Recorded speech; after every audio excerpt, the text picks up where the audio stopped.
ભાવનગર જિલ્લાના મહુવા તાલુકાના બગદાણા ગામમાં નવનીત બાલધિયા નામના જે યુવક પર હુમલાનો બનાવ સામે આવ્યો છે, એના કારણે ઘેરા પડઘા પડ્યા છે।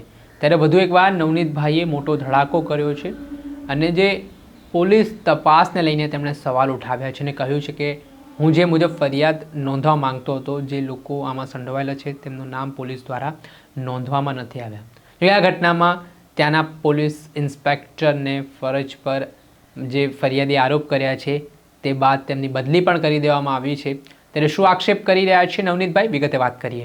વૈષ્ણવજન તો તેને કહીએ જે પીડ પરાઈ જાનાને રે। નમસ્કાર દર્શક મિત્રો, નવજીવન ન્યૂઝમાં આપનું સ્વાગત છે। હું છું ફૈઝાન। આજથી થોડાક દિવસ પહેલાં જે બગદાણા ખાતે આશ્રમ આવેલું છે અને આશ્રમમાં મેનેજિંગ ટ્રસ્ટીને લઈને લોક સાહિત્યકાર માયાભાઈ આહિર દ્વારા પોતાની એક સ્પીચ દરમિયાન જે વાત કરવામાં આવી, નિવેદન આપવામાં આવ્યું, ત્યારબાદ નવનીતભાઈ નામના કોળી સમાજના યુવક દ્વારા માયાભાઈ આહિરને ફોન કર્યો ને આ ઘટનામાં જે મેનેજિંગ ટ્રસ્ટીનું નામ લેવામાં આવ્યું છે તે બાબતે ધ્યાન દોર્યું ને ભૂલ હોવાની વાત કહી। જે બાદ માયાભાઈ આહિરનો એક વિડીયો પણ સામે આવ્યો ને આ વિડીયો જે માફી માંગતો સામે આવ્યો હોવાની વિગત કહેવાય ને ત્યારબાદ જે આક્ષેપ લાગી રહ્યા છે માયાભાઈ આહિરના પુત્ર જયરાજ આહિર પર કે તેઓ દ્વારા તેમ 8 જેટલા માણસોને મોકલીને તેમને માર। આ સમગ્ર મામલે નવનીતભાઈ ગંભીર આરોપ કરી રહ્યા છે કે જે માયાભાઈ આહિર છે તેમના પુત્ર જયરાજ આહિરના ઈશારા ઘટનાક્રમ બન્યો છે અને મને મારવામાં આવ્યો, મારો વિડીયો ઉતારવામાં આવ્યો ને આ વિડીયો કોલમાં કોની જોડે આરોપીઓ વાત કરી રહ્યા હતા તેને લઈને તેમણે સવાલ ઉઠાવતા શું કહ્યું તે સાંભળો। નામ લખાયું તો એનું કીધું તો આ રીતે જ મારી ઘટના બની છે, માયાભાઈના દીકરાએ જ આ વસ્તુ કરાવી છે મારી ઉપર, ચોખ્ખું બોલ જ કીધું। મને કે તો એ તું કઈ રીતે સાબિત કરીશ?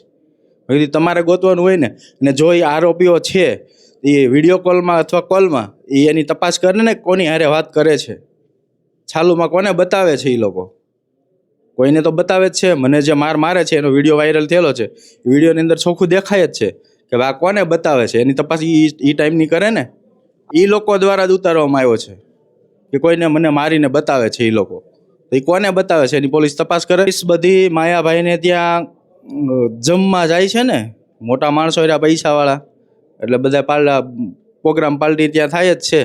રીવાબા અને જયરાજભાઈ અને એસપી સાહેબને બધાના વિડીયો છે જ, મીડિયાવાળાએ એને બતાવેલું જ છે કે આ બધા કઈ રીતે રહે છે। કેસ તો ડાયવર્ટ કરવાના જ એનો બચાવ કરવા માટે। હવે સાંભળ્યા હતા નવનીતભાઈ જે કોળી સમાજના યુવક છે તેમણે ગંભીર આરોપ કર્યા છે, પોલીસની કામગીરી સામે સવાલ ઉઠાવ્યા છે અને આ મામલામાં યોગ્ય તપાસ કરવામાં આવે, યોગ્ય અધિકારીની નિમણૂક કરવામાં આવે ત્યાં સુધીની પણ તેમણે માંગ કરી છે, જેને લઈને હવે આગામી સમયમાં આ કેસમાં શું તપાસ થાય છે, શું હજી નામ વધુ ખુલે છે તે જોવું રહ્યું। દર્શક મિત્રો, આવા જ નવા વિડીયો સાથે આપણે માહિતગાર કરતા રહીશું, એટલે નવજીવન ન્યૂઝ જોતા રહો। વૈષ્ણવજન તો તેને કહીએ જે પીડ પર